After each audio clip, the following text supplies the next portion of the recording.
For 2 winters in the early 1980s, I kept a light on Sorrel Island, 11 miles off the coast of Maine. I was 23, an assistant keeper on my first posting, and I knew the sea mostly from books and one summer hauling traps with my uncle. The island was a granite shoulder with a fringe of spruce, a boathouse, a fuel shed, and a white tower you could see from every place on it. 2 keepers to a rotation, 6 weeks on and 2 ashore, with a tender that came out on Thursdays when the weather let it. The head keeper was a man named Emmett Lowe, 50-some years old, wide through the shoulders, quiet the way a closed door is quiet. He shook my hand on the landing, took one of my duffels, and said the stairs would teach me everything the manual left out. There were 112 of them, iron, winding up the inside of the tower like the thread of a screw. My first weeks were rope and paint and diesel, learning the generator's moods, learning which shutters rattled in a north wind. The light itself ran on electricity by then, but it was old, and old lights want company. We stood watches at night anyway, because the regulations said so, and because Emmett would have stood them if the regulations burned. The watchroom below the lantern held 2 chairs, a desk, a radio, a kettle, and the logbook. The log was the one holy thing on that island. Weather, wind, visibility, the hour the light came on and the hour it went off, every vessel that passed, every gallon of fuel.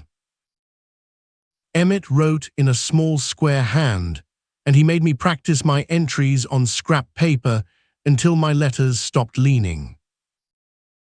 He said a log was a promise that somebody had been awake. The shelf under the desk held the old volumes, cloth-bound, going back before the war. On slow watches, I read them the way other men read novels. 50 years of weather, 40 years of names, keepers signing on and signing off, storms numbered and mended. It was in the volume for 1951 that I first noticed the third hand. The entry for a night of thick fog, after the usual lines, carried one more in ink gone brown, light burning steady, all is well. The writing was long and sloped, nothing like the hands of the 2 keepers who signed that year. I found it again in 53, twice in 58, scattered through the 60s, always on nights the log itself called fog. Always the same words, and never a signature. I brought the book down to supper, put my finger on the line, and asked Emmett whose hand that was. He looked at it for a while, the way you look at a photograph of somebody you knew. Then he said that some entries come with the station, and he asked me to pass the potatoes. That would have been the whole of it, except that the fog came 3 nights later. Fog on Sorrel was not weather, it was a change of country.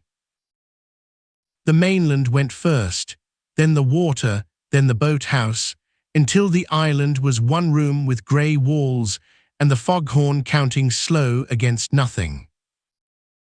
That evening, Emmett did 2 things I had not seen him do.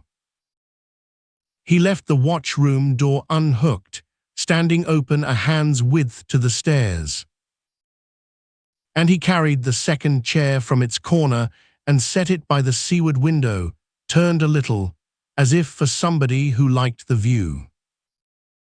Then he sat with his back to the door and wrote the weather in his small square hand. I asked him if he wanted me to sit there. He said no, and that I should take the early sleep, and that if I ever kept a fog watch alone, I should do the door and the chair the same way. Keep your eyes on the light or on the log, he said, and if you hear the stairs, go on with your work.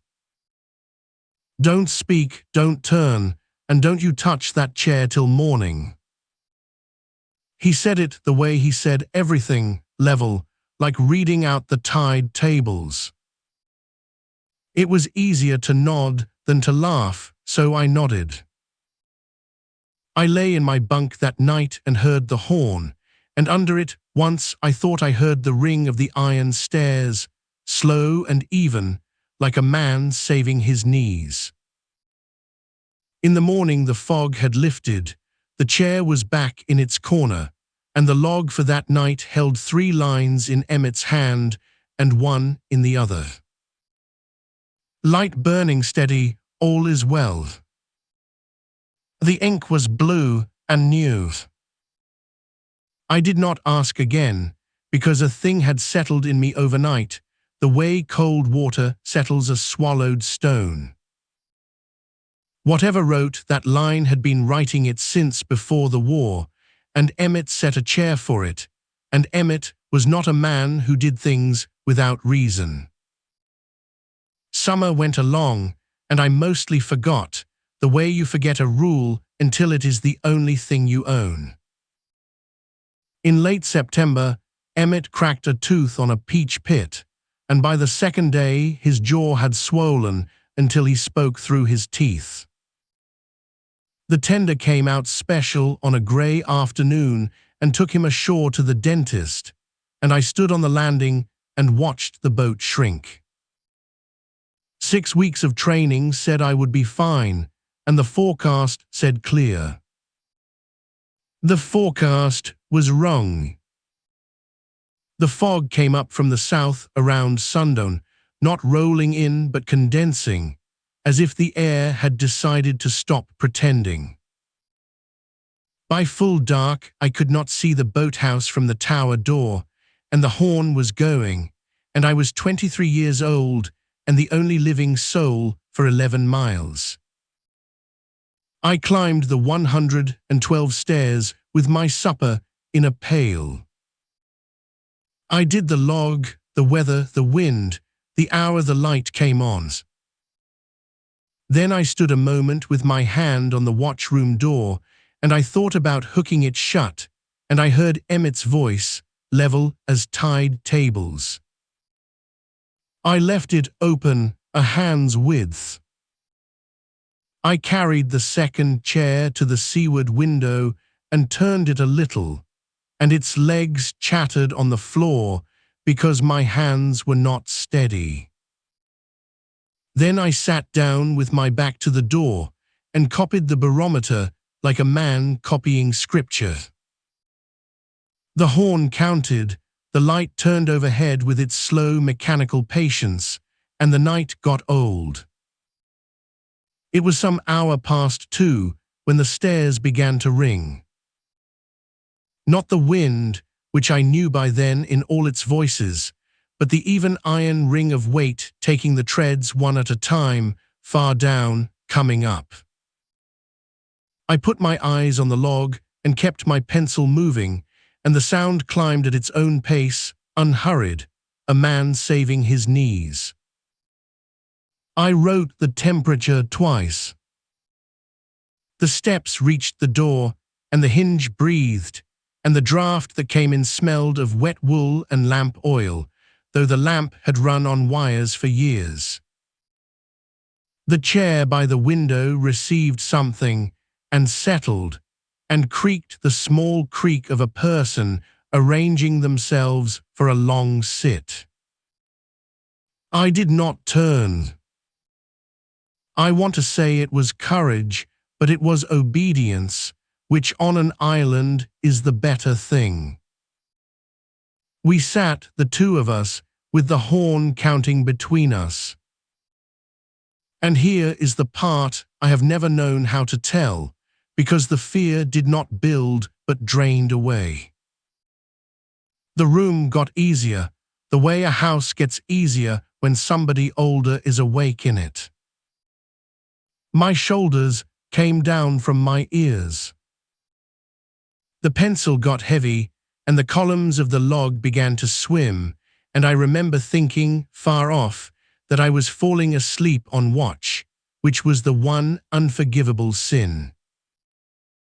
I remember trying to stand, and I remember a sound that might have been the kettle, or might have been a voice saying something low with rest in it.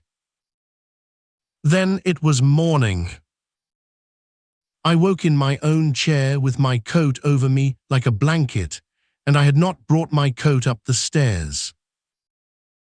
The fog was gone, the sea was blue and plain, and the light had been shut off at sunrise by a hand that was not mine.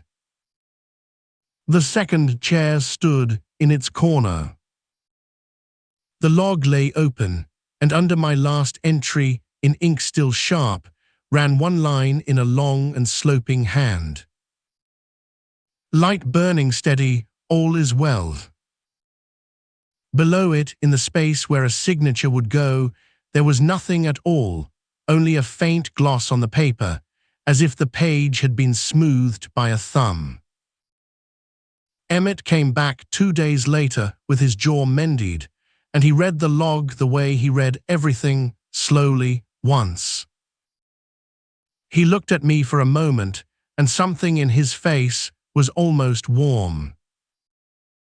He said, "Somebody stood your watch kindly," and that was every word we ever spent on it. I served out my posting and one more after it, and then the service began taking the keepers off the lights, island by island, year by year. Sorrel was automated in October of 1989. They came out with a crate of electronics, and the last crew locked the door below and rowed the tender home in the rain. There is a sensor now that reads the visibility, and a computer somewhere that logs the weather in numbers nobody reads twice. No chairs in the watchroom at all, I am told. But I have a friend still living who fishes those waters, and he will not run the channel past Sorrel in thick weather without lifting his cap to the tower. He says the horn is automatic, and the light is automatic, and all the same, on fog nights, the light seems minded.